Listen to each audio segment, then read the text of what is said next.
Spider-Man.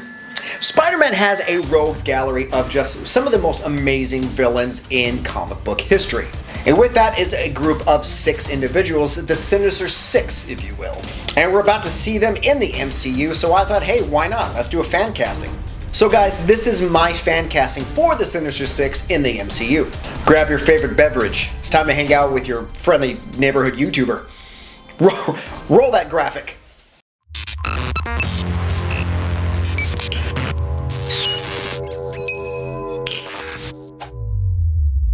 Hello all you lovely people out there, welcome to another episode of Nerd News, a show created for nerds by a nerd. With your host, Christopher Electro Chavez. Not my real middle name, but it would be cool. So Spider-Man has been all over the news lately with a lot of rumors that we're going to see Tom Holland, Andrew Garfield, and Tobey Maguire all in one movie. That has been confirmed.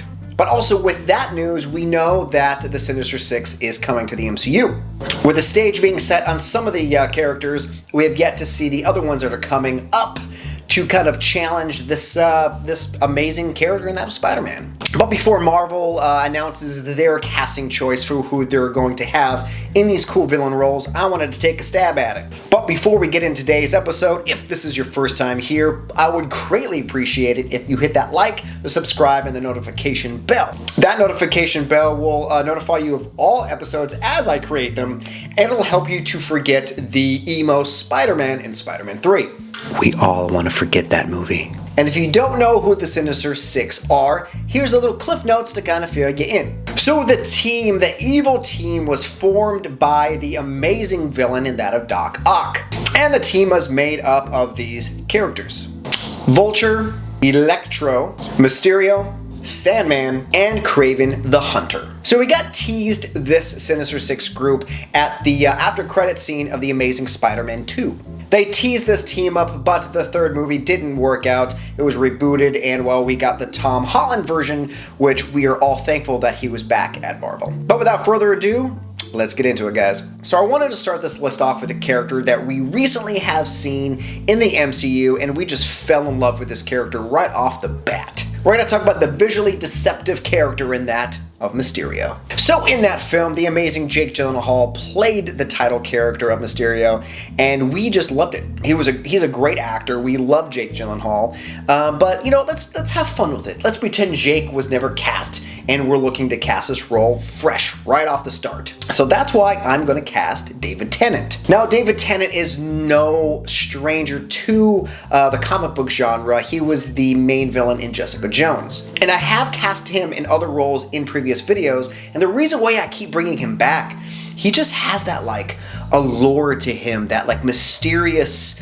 like vibe to everything that he plays. A villain, a hero, I mean everything. He's just a really interesting guy. This means interesting, apparently. I kept doing this, and I don't know why. I mean, Mysterio is an special effects artist in Hollywood, and so you need an actor who can really like ham it up, you know what I mean? Who can really seize the world as a stage and is like, I want you to see what I want you to see, and I'm gonna make that happen. And I think David Tennant has that presence, that stage presence to kind of just be, you know, visually deceptive, as I said earlier. So David, I think you would look really good if you took that fishbowl that you have in your garage, kind of clean it up, put it on your head, put a purple cape on, bam, you're Mysterio. So next, let's look to the skies in that of Vulture. So we almost got John Malkovich in this role if Spider-Man 4 was, you know, greenlit and set to go, the film with Tobey Maguire. That film obviously didn't work, but the idea of John Malkovich in this role is actually pretty good. He looks just like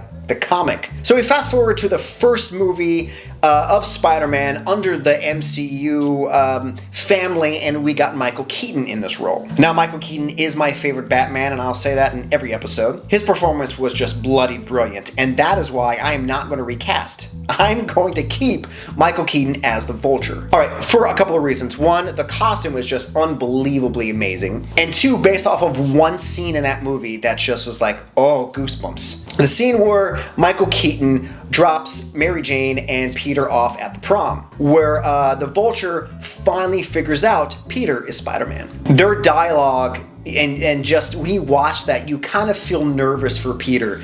And just, oh man, the writing is great, but how they both performed that scene, it was really uncomfortable to watch. And just based off of that, you're like, this guy is more than just a villain, you know what I mean? So Michael Keaton, my man, you just get that costume back on. It is amazing. Fly to the top of the Empire State Building and scream, "I'm Vulture," because you are still my Vulture. All right, so now let's move on to a villain that's very electrifying.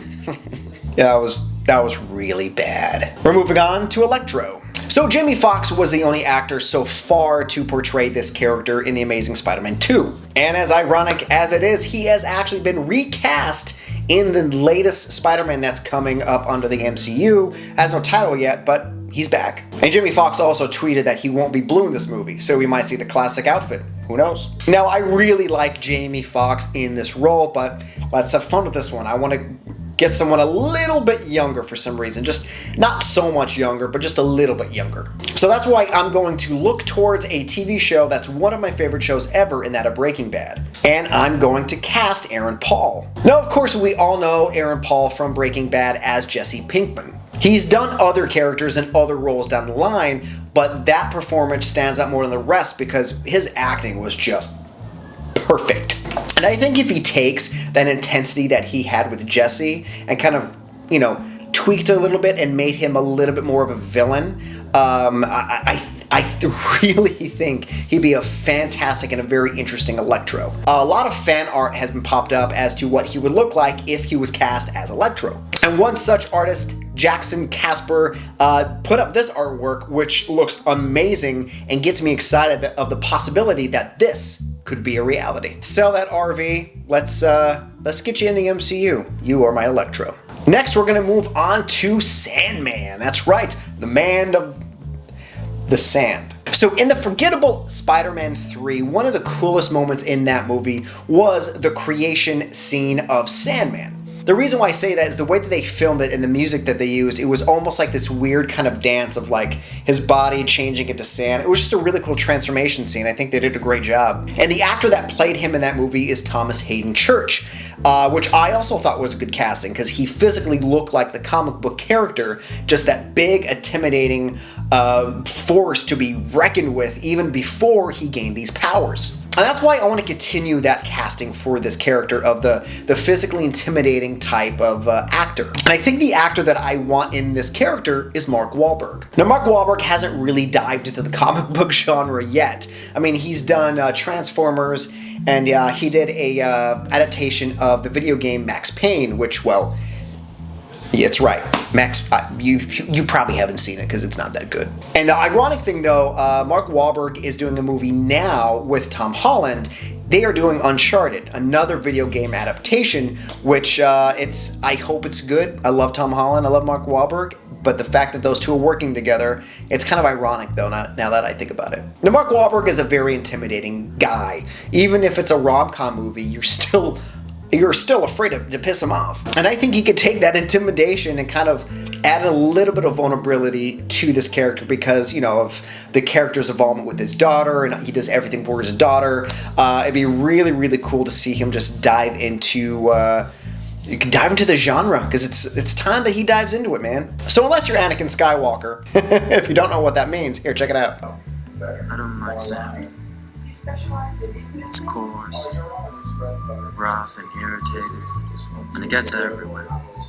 You said it, Annie, you said it. You are my Sandman, Mark Wahlberg. Let's do it. So next we're going to move on to a character we haven't seen yet on the big screen, and that of Kraven the Hunter. So I already did a casting for this character a while ago, several episodes ago, and I want to take that same actor and put him into this role because you see this character and it just makes sense. There's Kraven the Hunter. Yes, I know Gerard Butler is one of them. I'll give you that. Jason Momoa. Now, Jason Momoa, obviously we know he's in the DC universe with Aquaman, but he just looks like Kraven the Hunter / like Sabretooth. You know what I mean? That animalistic, it just works. It's just the drawing is Jason Momoa. There's really no argument on this one. It's just Jason Momoa. I mean, Jason Momoa isn't the most talented actor. He's not going to win an Oscar anytime soon. Now watch, he wins one for his next performance as Aquaman or something. But just his physical attributes work with this character perfectly. I mean, Kraven has a lion outfit on, 2 lion heads. I can see Jason Momoa wearing that on a Saturday afternoon. So Jason, get rid of the water, throw away that trident, break it.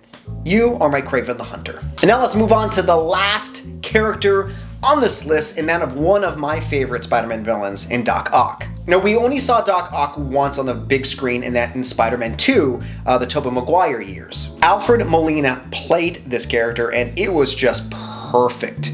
Like, once in a while, casting just nails the characters, right? And they just nailed it perfectly with him. Yet again, let's have fun. Let's play around with this. So I wanted to cast an actor that's in the same vein as Alfred did, where he's charming, you know, he's really compassionate and mindful of Peter, but also when when the suit gets to him and just changes his demeanor, he's really intimidating and you are afraid of him. So that's why I'm casting actor Jared Harris.